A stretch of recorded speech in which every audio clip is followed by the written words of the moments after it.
La esencia de la autoridad de la Biblia es su capacidad para impulsarnos a creer y a obedecer, y hacer que tal creencia y obediencia sean equivalentes a creer y obedecer a Dios mismo. Un saludo cordial para todos, les damos la bienvenida aquí a la Academia y les agradecemos por su sintonía el día de hoy. Quien les habla, Camilo Lesmes, en compañía de mi hermano en Cristo, Jorge Armando. ¿Cómo estás? Hola Cami, buenas tardes. Muy bien, gracias. Una vez más nos encontramos acá. Eso, gracias a Dios. En la Academia, sí señor. Queremos, darle gracias a Dios por esta oportunidad y a todos los que se conectan el día de hoy. También agradecerles por el apoyo que nos han brindado en cada uno de estos episodios. En el episodio anterior, ha recibido muy buenas visitas, asimismo nos han escrito y hemos recibido muy buenos comentarios. Muchas gracias por ustedes. De paso, les animamos a que los sigan escuchando y que si tienen alguna pregunta también nos escriban y nosotros nos pondremos muy juiciosos a estudiar y a contestarles a medida que vamos avanzando en los episodios. Bueno, yo creo que también podemos recordarles a todos que tenemos las redes sociales, las cuales van a encontrar aquí abajo, van a aparecer las redes sociales, y que se suscriban al canal. Se suscriban al canal e inviten a otros a suscribirse al canal en YouTube. Sí, que les envíen el link y pues que entre todos podamos estudiar y aprender más de la palabra de Dios, porque recuerden que la intención de la Academia con estos podcasts y estos episodios es comprender la total suficiencia de la Escritura para encontrar el plan de Dios en todos los problemas de la vida. Esa es la intención. Y realmente pues ha sido una bendición ver cómo la palabra de Dios hace un efecto no solamente en nuestras vidas, sino en la vida de cada creyente. Y pues entrando en materia, ¿qué fue lo que vimos en el episodio pasado, Jorge? Bueno, estuvimos hablando acerca de, más bien que hablando, contestando una pregunta, y era ¿cómo sabemos que la Biblia es la palabra de Dios? Es correcto, y realmente tuvimos varias herramientas para responder a esta pregunta y quedamos pendientes el día de hoy para dar respuesta a otra pregunta, la cual es: ¿hay errores en la Biblia? Pregunta fuerte. Pregunta tremenda, pero antes de empezar con el tema, yo te tengo otra pregunta. Bueno, dale, para eso es la Academia, para responder. Sí, tal cual, mira, es la siguiente. ¿Por qué consideras tú que es importante que los creyentes estudiemos sobre este tema? Sobre la inerrancia de la Escritura, sobre la doctrina de la palabra de Dios. ¿Por qué es importante para un creyente estudiar? Mira que para contestar esta pregunta quiero tomar una ¿Otra palabra. Pregunta? No, otra pregunta no, sino que quiero tomar una palabra de la pregunta que acabaste de hacer, y es ¿por qué es importante que los creyentes? Esa palabra creyentes es muy importante. ¿Y por qué es importante? Porque la palabra ayuda al creyente a crecer en conocimiento, en sabiduría, en gracia para con Dios. Le ayuda a ser exhortado, consolado, edificado conforme lo dice la Biblia. Pero esto solo sucede, estas características solo suceden o solo operan en los creyentes. ¿Por qué? Vas a preguntar de pronto, ¿por qué? Porque estás hoy como con muchas preguntas. Estamos preguntando, pero ¿por qué solo en los creyentes? Porque para que la palabra haga ese efecto en mi vida, yo necesito, como lo vimos en el episodio anterior, creer. ¿Sí? Y cuando yo creo a la palabra de Dios, que la palabra de Dios son las palabras de Dios, por ende voy a obedecer a esas palabras.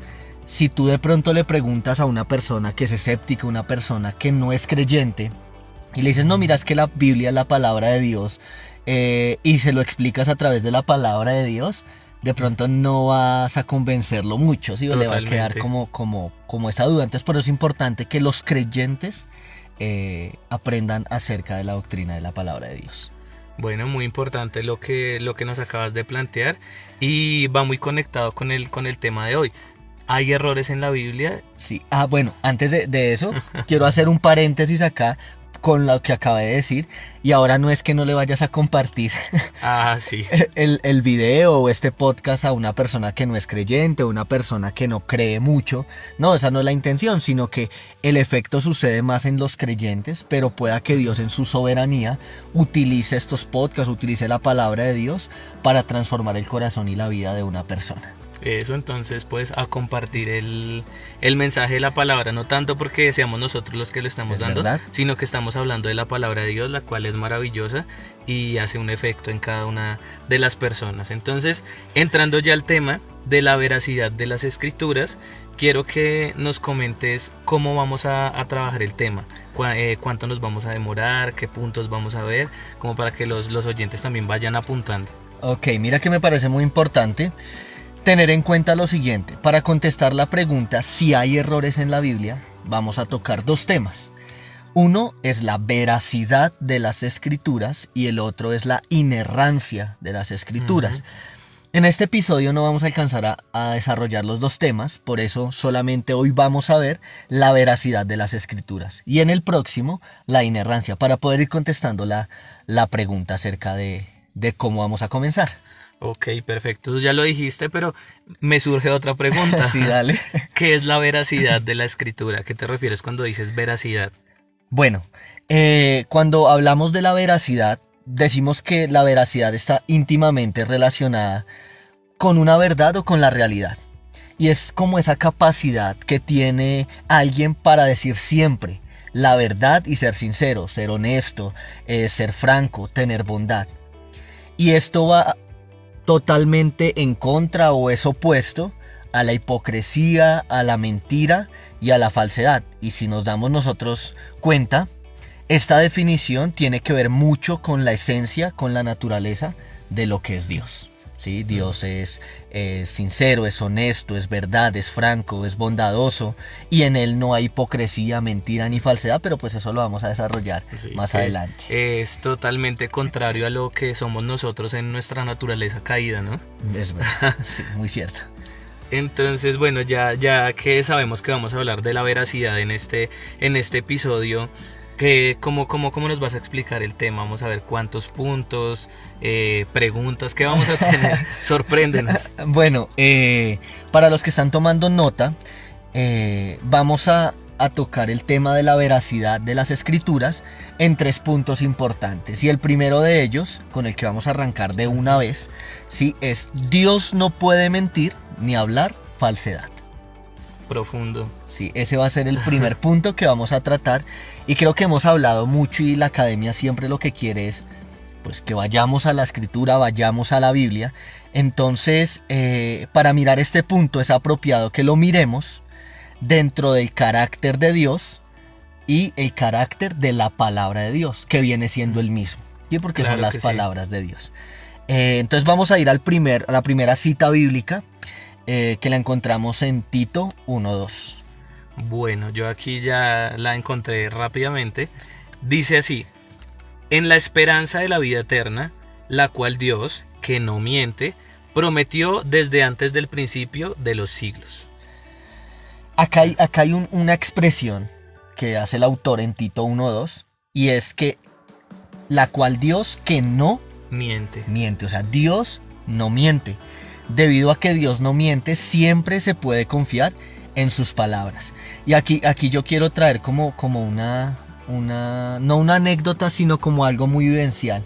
Y es que normalmente uno dice, bueno, Dios no miente. Cuando tú conoces a una persona que sabes que siempre lo que habla mezcla verdad y mentira, entonces tú dices, bueno, de lo que me cuente, le voy a creer solo el 50%. Creo que uno sabe que exagera un poquito. Exagera a veces, hiperboliza, llamémoslo así, las cosas.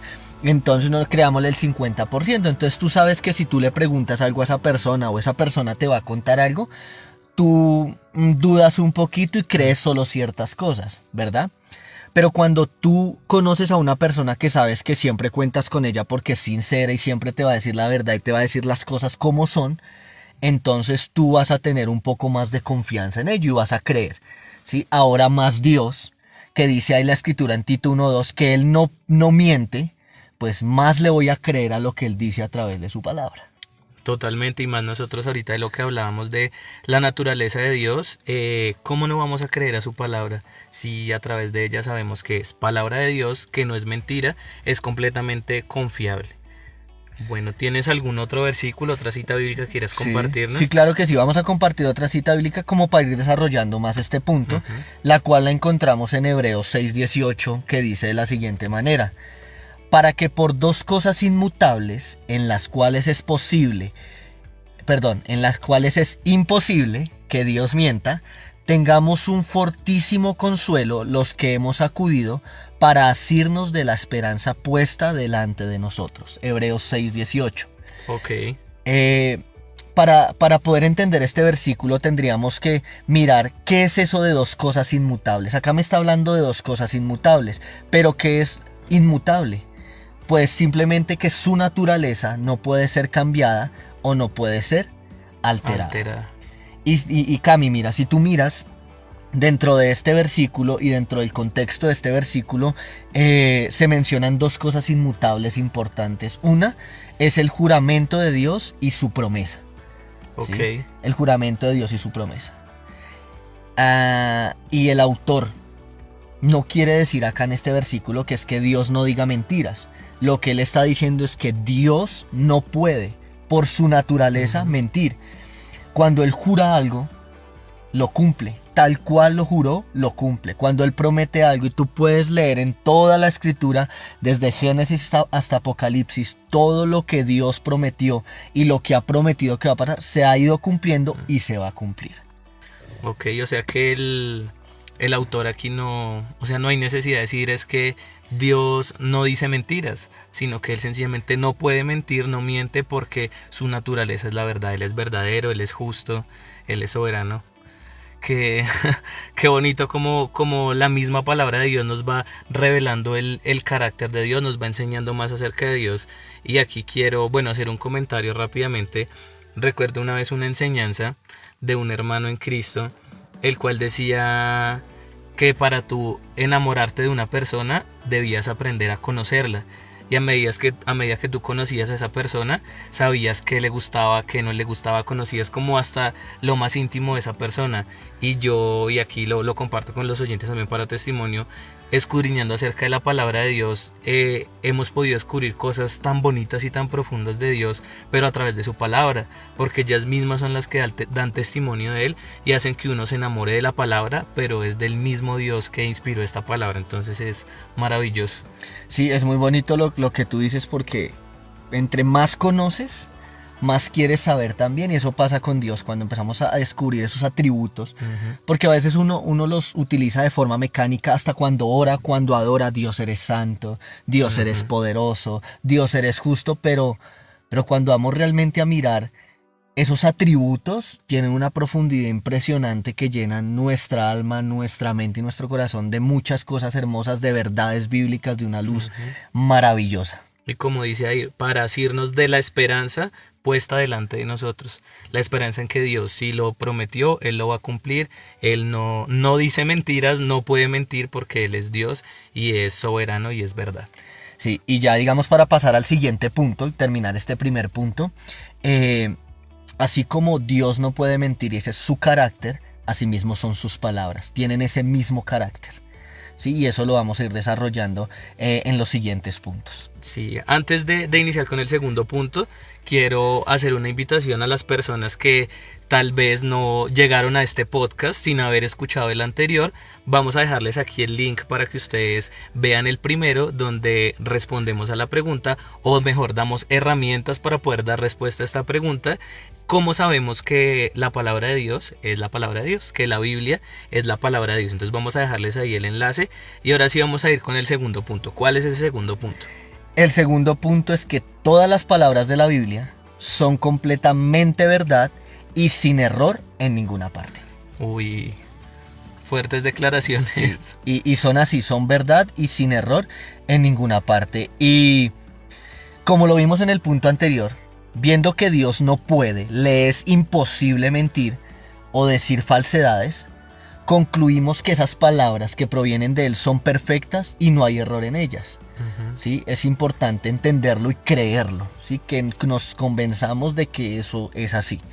Y para ello quiero que vayamos a un versículo maravilloso que encontramos en Salmos 12:6, que dice de la siguiente manera: Las palabras de Jehová son palabras limpias, como plata refinada en horno de tierra, purificada 7 veces. Wow, profundo. Sí, porque muy profundo. mira que dice que las palabras de Jehová son palabras limpias, pero no, o sea, aquí el salmista utiliza una hipérbole, quiere exagerar para dar a entender algo, y no son limpias normalmente como la plata que se mete una vez en el horno, sino que refinada 7 veces, purificada 7 veces, diciendo, no, es que no hay mayor limpieza, no hay algo más limpio que Dios y sus palabras. O sea, no vamos a encontrar ninguna imperfección en ellas. No vamos a encontrar impurezas, no vamos a encontrar división, como lo veíamos, no vamos a encontrar algo que sea mutable, que varíe su naturaleza o que la altere, no, son limpias, ya son perfectas. Sí, y hoy estoy como recordando muchos comentarios. Recuerdo un comentario de un pastor en una predicación, y él decía que él normalmente, o sea, el momento, digamos, en el que él se sentía más pleno leyendo era cuando leía la palabra, porque a él le gustaba estudiar mucho, pero siempre que, digamos, tomaba un libro, si fuera de un autor confiable, un libro acerca de la palabra del Señor, él siempre tenía cierta predisposición, ¿sí? Porque siempre estaba como escudriñando a través de la palabra, esto es verdad, esto es, o sea, tratando de, a veces, de dudar de ciertas cosas, porque de todas maneras es un autor, un hombre que comete errores. Decía, pero es muy diferente cuando yo leo la palabra de Dios, porque puedo relajarme completamente, porque sé que es verdad, no tengo que dudar de nada, no tengo que estar como con esa prevención, sino que puedo estar completamente confiado que no hay impureza, que no hay imperfección en ellas.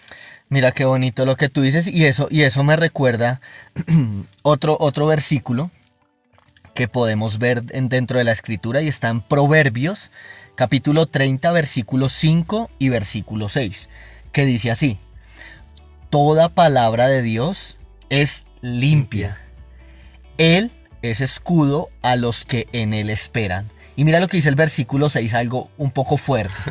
Dice, no añadas a sus palabras para que no te reprenda y seas hallado mentiroso. Wow, fuerte. Y mira que acá podemos ver nuevamente la escritura, la misma palabra de Dios nos vuelve a enseñar que toda la palabra de Dios es limpia, es pura, es perfecta, ¿sí? Y acá dice, oye, tú hombre, porque nosotros somos imperfectos, como tú lo decías ahorita, nuestra naturaleza es pecaminosa, dice, no añadas a sus palabras. Y a veces uno comete el error de hablar más cosas de las que la Biblia realmente dice, y es lo que pasa hoy en día, lamentablemente. Muchos usan estas palabras fuera de contexto para decir lo que no es, ¿sí? Para engañar de pronto al pueblo. Y ahí dice, no añadas a sus palabras para que no te reprenda y seas hallado mentiroso. Lo dice el libro de Proverbios. Y a medida que tú estudias la palabra y profundizas, te das cuenta que necesitas saber más. O sea, escudriñas un versículo, te das cuenta que hay tanta profundidad y eso te lleva por otro lado y a escudriñar más y más. Y eso es lo que hace la palabra de Dios, y ya llega un punto en el que tú te enamoras de ella. Es muy cierto. Bueno, pasemos entonces, si te parece, cambia el tercer punto. ¿Sí? Ese tercer punto, vamos a hablar que las palabras de Dios son la norma suprema de verdad. O sea, no hay nada por encima de la palabra de Dios. Claro que sí. Sí, hablándolo pues dentro de la doctrina cristiana, hablándolo dentro de lo que es la palabra de Dios. Y para ello quiero que vayamos y miremos un texto bíblico, un versículo que lo encontramos en Juan 17:17, que dice de la siguiente manera: santifícalos en tu verdad, tu palabra es verdad. Y aquí vamos a ver un poquitico como de gramática, ¿sí? Y es que si nosotros analizamos este versículo o analizamos todo el texto, porque Jesús ahí está haciendo una oración, ¿sí? Una oración muy bonita, vemos que el autor no muestra este versículo o esta verdad como un adjetivo, ¿sí? Como una cualidad que se le agrega a algo o a alguien, ¿sí? Sino que lo muestra como un sustantivo. ¿Qué quiere decir? Que lo muestra como algo real, algo que es independiente, algo que su sustancia es única, o sea, de ahí parte todo, no hay nada, ¿sí? Por encima de eso. Y lo muestra como un sustantivo. Y si nos damos cuenta, no simplemente está diciendo que es verdadera, sino que está diciendo que la palabra es verdad. Y cuando hablamos que la palabra es verdad, no es que se ajuste a algo, sino que ya está. ¿Sí? Ya está, no hay nada por encima de esa verdad. ¿Sí? Entonces nos damos cuenta que no se le está asignando a la palabra algo verdadero, sino que la palabra en su totalidad es verdad. ¿Sí? Y por encima de ella no hay nada. O sea que en su esencia misma ella es verdad. Ella es verdad. ¿Sí? Fuerte, muy profundo, como todo lo que estudiamos de la palabra de Dios. Es verdad. Y por último, ya para ir concluyendo como con este tercer punto, fueron puntos muy cortos, pero si nos dimos cuenta se nos fue avanzando el tiempo, se nos fue pasando el tiempo. Y quiero que miremos, para concluir, un versículo no, un texto bíblico que lo encontramos en el Salmo 19, versículo del 7 al 9, que dice: la ley de Jehová es perfecta, que convierte el alma. El testimonio de Jehová es fiel, que hace sabio al sencillo. Los mandamientos de Jehová son rectos, que alegran el corazón. El precepto de Jehová es puro, que alumbra los ojos. El temor de Jehová es limpio, que permanece para siempre. Los juicios de Jehová son verdad, todos justos. Y yo quiero que analicemos en este texto e invitamos como academia a los oyentes a mirar todo el Salmo 19 que habla acerca de la palabra. Sí, maravilloso. Sí. Pero solo quisimos extraer esto para poderles explicar algo muy bonito y algo maravilloso. Y es que vemos 6 características muy bonitas y muy importantes. Dice que la ley de Jehová es perfecta y hace un efecto, convierte el alma. ¿Sí? El testimonio de Jehová es fiel. Los mandamientos de Jehová son rectos, todo apuntando a la palabra. El precepto de Jehová es puro, el temor de Jehová es limpio, los juicios de Jehová son verdad. Y estábamos hablando hace un poquito atrás, acerca del carácter de Dios, ¿verdad? Y ese carácter de Dios, si nos damos cuenta, lo refleja también la palabra de Dios porque tiene su mismo carácter: perfecta, fiel, recta, pura, limpia y que es verdad. Y asimismo es el carácter de Dios: perfecto, fiel, recto, puro, limpio y es verdad. Sí, eso me llama mucho la atención y me pone a pensar algo. Esta ya es como una opinión personal, no lo vayan a tomar como un principio. ¿Será que los autores, digamos en este caso el salmista, ellos eran como tan conscientes de lo profundo que estaban escribiendo? Digamos en este caso el salmista está hablando de la palabra de Dios, pero está tan ligado y está hablando acerca del carácter de Dios y nos está revelando a Dios y nos está mostrando al Todopoderoso, diciendo sus características. ¿Será que ellos eran conscientes de esto? Pues mira que, como tú lo dijiste, no es para que se tome como un principio bíblico, pero considero que lo que fueron los profetas, los apóstoles, los diferentes autores, los salmistas que escribieron cada una de las palabras, en ellos había algo muy especial, y era que ellos creían realmente que esa era la voz de Dios, y ellos no cuestionaban las palabras de Dios, sino que ese creer los llevaba a obedecer. ¿Sí? Las palabras de Dios, ellos escribían tal cual Dios les decía. Por ejemplo, Juan pudo haber visto muchas cosas en el Apocalipsis, pero yo creo que no entendió una cantidad, pero las escribió por la sencilla razón que creía que esas palabras de Dios eran tan perfectas, tan fieles, tan rectas, tan puras, tan limpias, y que eran verdad, que él lo creyó y las escribió. Y yo considero que así fue cada uno de los autores, esa convicción, ese creer en su corazón. Bueno, y a los oyentes, ahí tienen una predicación. Yo estaba acá sacando una idea para una predicación muy bonita. Salmo 19, la ley de Jehová es perfecta, que convierte el alma, ¿sí? Nos presenta cómo es la palabra de Dios, refleja el carácter de Dios y el efecto que hace en cada uno de nosotros. Ahí tienen una buena predicación, material para que lo compartan en sus congregaciones, en el devocional familiar, para estudiar más de la palabra de Dios. Bueno, y yo creo que ya se nos está acabando el tiempo porque debemos ir terminando. Esos eran los 3 puntos que queríamos ver. Bueno, y ya con este último versículo, no es un versículo, son 3 versículos del Salmo 19, concluimos esta parte, y yo quiero que rápidamente hagamos un resumen de lo que hemos estudiado el día de hoy sobre la veracidad de las Escrituras. Hemos visto que Dios no puede mentir ni hablar falsedad. Hemos visto que todas las palabras de la Biblia son completamente verdad y sin error en ninguna parte, y que las palabras de Dios son la norma suprema de verdad. Sí, ahí tenemos suficiente material para contestar la pregunta que teníamos, que si hay errores en la Biblia, y concluir con esta parte de la veracidad de la Sagrada Escritura. ¿Ya no hay nada más que decir? Bueno, yo quiero decir algo aquí, y es que si nuestros oyentes, alguna persona, tiene una pregunta, por favor, no la dejan en los comentarios. Aquí nuevamente van a aparecer las redes para que ustedes se suscriban, nos sigan y hagan las preguntas. De eso se trata la academia, y nosotros vamos a tratar, con la ayuda de Dios y de la palabra, poder contestarla, ¿verdad? Y es importante, si alguno tiene, perdón, no sé si me adelanto, Cami, pero si usted tiene un testimonio, si usted tiene una historia que contar, usted sabe la historia de alguien en que la palabra, como lo hemos visto, ha hecho un efecto poderoso, le ha transformado su vida, ha permitido ver una luz más allá, pues nos gustaría que también nos contaran ese testimonio. Puede ser por interno, en cada una de las redes sociales nos lo dejan, y con mucho gusto nosotros vamos a compartirlos acá en los diferentes podcasts. Correcto, y con eso que dices también es la invitación para que se queden a la última parte del programa, donde como siempre les compartimos una historia que va relacionada con el tema del día. Entonces nos vemos la próxima semana, les damos muchas gracias por su sintonía, recuerden compartir el programa, muchas bendiciones, chao chao.